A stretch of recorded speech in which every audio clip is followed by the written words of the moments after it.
नमस्कार, आप देख रहे हैं न्यूज 18 बिहार झारखंड। मैं हूं आपके साथ रुचिका राज।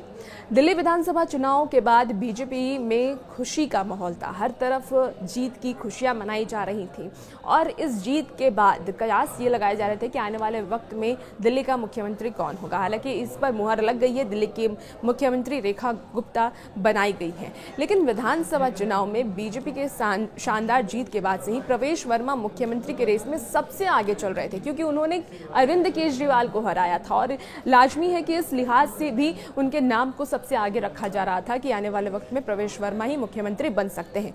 लेकिन भाजपा ने हमेशा की तरह इस बार भी एक ऐसे नेता को मुख्यमंत्री बनाया जिसकी चर्चा कम थी। हालांकि ये सवाल जरूर उठने लगा है कि आखिर प्रवेश वर्मा कहां चूक गए। तो आइए इसी सवाल का जवाब इस वीडियो के जरिए ढूंढने की कोशिश करते हैं कि आखिर प्रवेश वर्मा कहां चूक गए।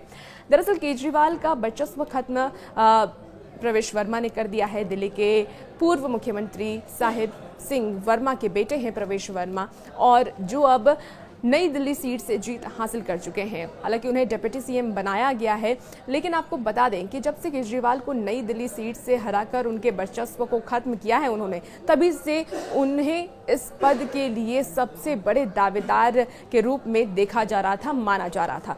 सूत्रों के मुताबिक ये भी खबर सामने आ रही है कि रेखा गुप्ता के नाम के ऐलान के बाद केंद्रीय पर्यवेक्षकों ने पार्टी के सीनियर नेताओं विजेंद्र गुप्ता, सतीश उपाध्याय और प्रवेश वर्मा के साथ अलग से बैठक भी की थी। रेखा के नाम के ऐलान होते ही लोगों के जहन में प्रवेश वर्मा के पिछड़ने के पीछे की अहम वजहों में से उनके विवादित चेहरे आए। कुछ राजनीतिक एक्सपर्ट्स का ये कहना है कि प्रवेश वर्मा के पीछे रहने की वजह उनकी विवादित छवि रही है। उन्होंने कई बार ऐसा बयान दिया जिसकी वजह से कई बार पार्टी को मुश्किलों का सामना करना पड़ा है। प्रवेश वर्मा ने अक्टूबर 2022 में दिल्ली में वीएचपी के एक प्रोग्राम में खास समुदाय को पूरी तरह बहिष्कार करने की बात कही थी।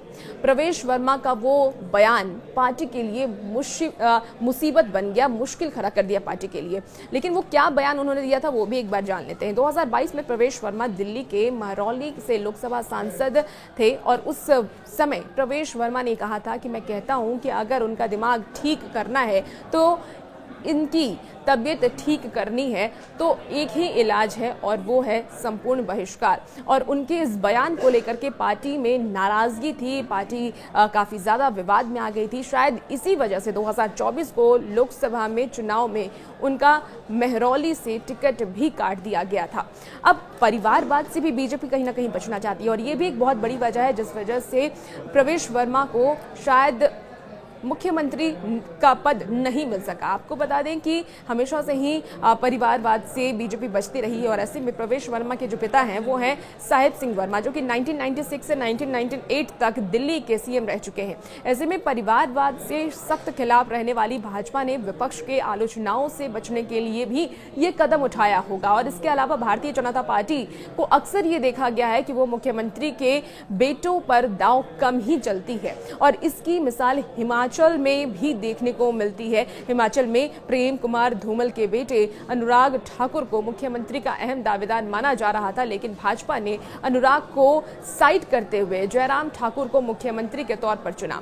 अब जानते हैं कि अगली वजह क्या हो सकती है प्रवेश वर्मा को सीएम नहीं बनाने के पीछे। तो जिस जाति का प्रभाव उसका सीएम नहीं बनाती है भाजपा, ये एक बहुत बड़ी वजह है। दरअसल भाजपा की एक और रणनीति रही है कि पार्टी राज्य का मुख्यमंत्री उस जाति का नहीं बनाती जिसका वर्चस्व प्रदेश की राजनीति में होता है। हरियाणा, महाराष्ट्र और झारखंड में भी इसकी एक मिसाल है। हरियाणा में जाट प्रभावी है और इसीलिए भाजपा ने पिछले 11 वर्षों से उस जाति का मुख्यमंत्री नहीं बनाया है। इसके अलावा महाराष्ट्र की बात कर लें तो राज्य में मराठों का प्रभाव बहुत ज्यादा है, लेकिन भारतीय जनता पार्टी ने वहां भी ब्राह्मणों को ज्यादा अहमियत दी और देवेंद्र फडणवीस को राज्य के मुख्यमंत्री बनाया। वहां भी मराठों में से किसी नेता को मुख्यमंत्री नहीं बनाया गया। तो एक बहुत बड़ी बात है और बीजेपी का ये एक एजेंडा भी रहा है कि जिस राज्य में जहां जिसकी ज़्यादा संख्या होती है जिस जाति की, वहां उसके मुख्यमंत्री नहीं बनाए जाते हैं। अब महिला सीएम से बीजेपी आपको काट देगी, ये एक बहुत बड़ा फैक्टर है, क्योंकि महिलाओं को लेकर के बीजेपी हमेशा से ही बात करती रहती है और आने वाले वक्त में आपको काट देने के लिए ही बीजेपी ने ये दाव चला है जो महिला सीएम बीजेपी ने रेखा गुप्ता को बनाया है। अब इसकी भी पूरी वजह जान लेते हैं। तो एक वजह यह भी है, बताई जा रही है, पार्टी को महिला मुख्यमंत्री बनाना था, क्योंकि पिछले कुछ समय महिलाओं को जाति से अलग करते हुए नए वोट के तौर पर देखा जा रहा था। महिलाओं को साधने के साथ साथ पार्टी ने रेखा के रूप में पूर्व मुख्यमंत्री आतिशी की काट भी ढूंढी है। और इसके अलावा आपको बता दें कि रेखा अरविंद केजरीवाल की तरह ही वैश्य समाज और हरियाणा से संबंध रखती हैं। वैश्य को हमेशा भाजपा का कोर वोटर माना जाता है और इसीलिए भी रेखा गुप्ता को बीजेपी ने इस बार अपना मुख्यमंत्री बनाया है। और भी ऐसी वीडियोस के लिए बने रहिए न्यूज़ 18 बिहार झारखंड के साथ।